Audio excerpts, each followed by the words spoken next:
పెద్దలు గౌరవనీయులు పవన్ కళ్యాణ్ గారిని మాట్లాడవలసిన కోరుతున్నాను.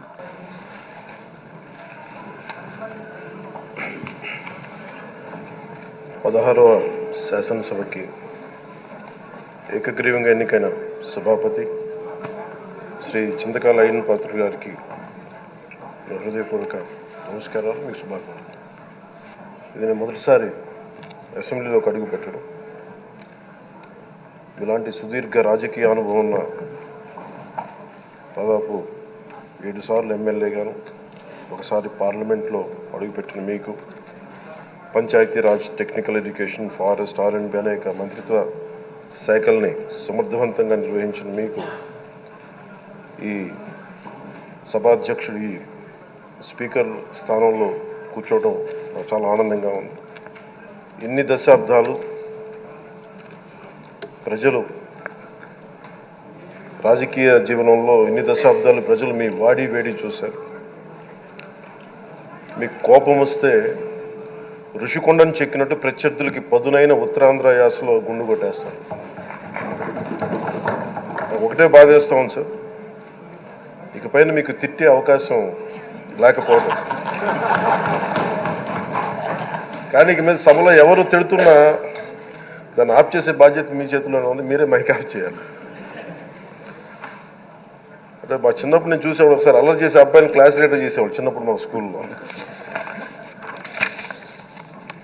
కానీ ఇన్నాళ్ళు ప్రజలు మీ వాడి వేడి పలుకులు, మీ ఘాటైన వాగ్దాటి చూశారు. ఈ రోజు నుంచి రాష్ట్ర ప్రజలు మీ హుందాతనం చూస్తారు. డిబేట్స్ వెనకాల దాక్కుని సంస్కారహీనమైన భాషల్ని, భావాలని రకరకాల మాధ్యాల్లో విరజిమ్ముతూ ఉంటారు. దాని నియంత్రణ మీ ఆధ్వర్యంలో ఇక్కడి నుంచే మొదలవ్వాలి. ఇందాక సభానాయకులు గౌరవ ముఖ్యమంత్రి శ్రీ చంద్రబాబు నాయుడు గారు చెప్తారు, ఆడబిడ్డలు ఏ విధంగా నలిగిపోయారు ఈ రాష్ట్రంలో గత 5 సంవత్సరాల్లో. చిన్న లేదు, పెద్ద లేదు, ఎవరని లేదు. ఎవరన్నా సరే ఒక మాట మాట్లాడితే వాళ్ళు వ్యక్తిగతంగా దూషణ, సోషల్ మీడియాలో వాళ్ళని క్యారెక్టర్ అసాసినేట్ చేయటం, వాళ్ళు పెద్ద నాయకులు కావచ్చు, కార్యకర్తలు కావచ్చు, లేదా వాళ్ళకి ఎదురు తిరిగి ఒక ఒపీనియన్ చెప్పి ఎవరైనా సగటు మనిషి కూడా కావచ్చు, అది ఇక్కడితో ఈ రోజు నుంచి ఆగిపోవాలి అధ్యక్ష. అది మీ ఆధ్వర్యంలోనే మొదలవ్వాలి. గత ప్రభుత్వం తాలూకు సభ జరిగిన విధానం చూస్తే ఈ వ్యక్తిగత దూషణ ఇవన్నీ చాలా ఇబ్బంది పెట్టే ప్రజలు. ఈ రోజున వాళ్ళకి 11 సీట్లకు పరిమితం అయ్యారు, ఈరోజు లేరు, ధైర్యం లేదు వాళ్ళకి. విజయాన్ని తీసుకోగలిగారు కానీ ఓటమిని కూడా ధైర్యంగా కూర్చుకునే వాళ్ళకి స్థాయి లేదు, వాళ్ళకి పారిపోయారు ఇక్కడి నుంచి. భావంలో ఉండే తీవ్రత భాషలో ఉండాల్సిన అవసరం లేదు. భాష మనుషుల్ని కలపడానికి కానీ విడగొట్టడానికి కాదు. భాష విద్వేషం రేపడానికి కాదు, పరిష్కరించడానికి. ఎంత జటిలమైన సమస్య అయినా, భయంకర సమస్య అయినా చర్చల ద్వారా పరిష్కరించుకోవడానికి కానీ వివాదం సృష్టించడానికి కాదు. ఈ సభ ఉన్నది అందుకు. కానీ మనం చూసింది వాళ్ళ దగ్గర నుంచి బూతులతోటి, వ్యక్తిగత దోషులతోటి రాష్ట్ర పురోభివృద్ధిని ఆపేశారు. అలాంటి సభ కాకుండా ఇందాక మన పెద్దలు శ్రీ గౌరవ ముఖ్యమంత్రి చంద్రబాబు గారు చెప్పినట్టుగా ఇది భవిష్యత్తుకి ఇది ఒక ప్రమాణం అవ్వాలి.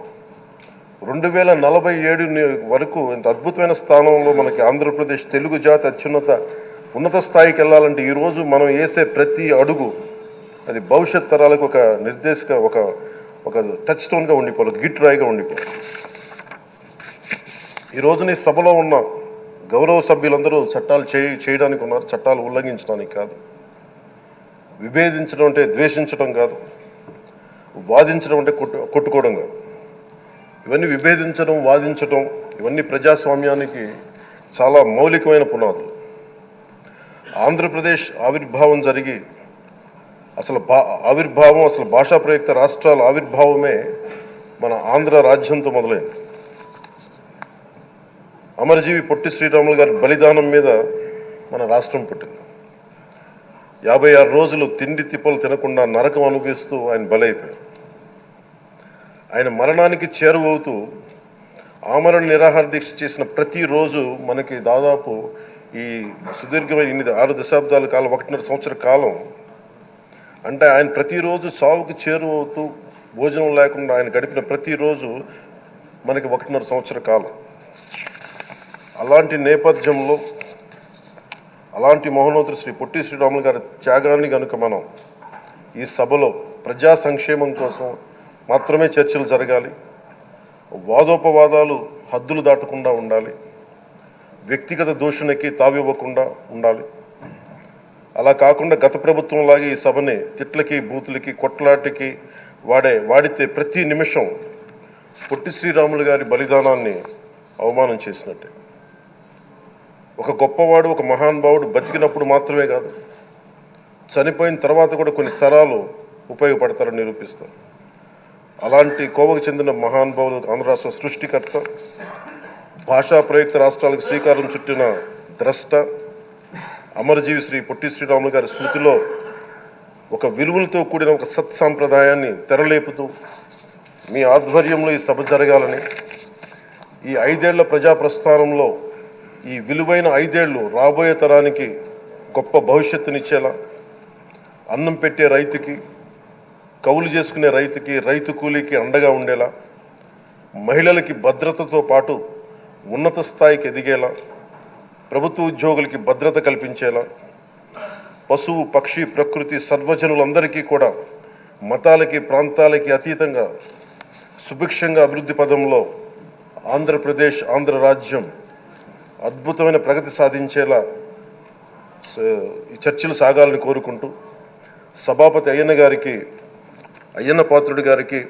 మీ ఆధ్వర్యంలో ఈ సభ ఒక సరికొత్త సాంప్రదాయానికి సత్సాంప్రదాయానికి ఇది తెరతీయాలని కోరుకుంటూ మీకు మరోమారు శుభాభినందనలు తెలియజేసుకుంటాను.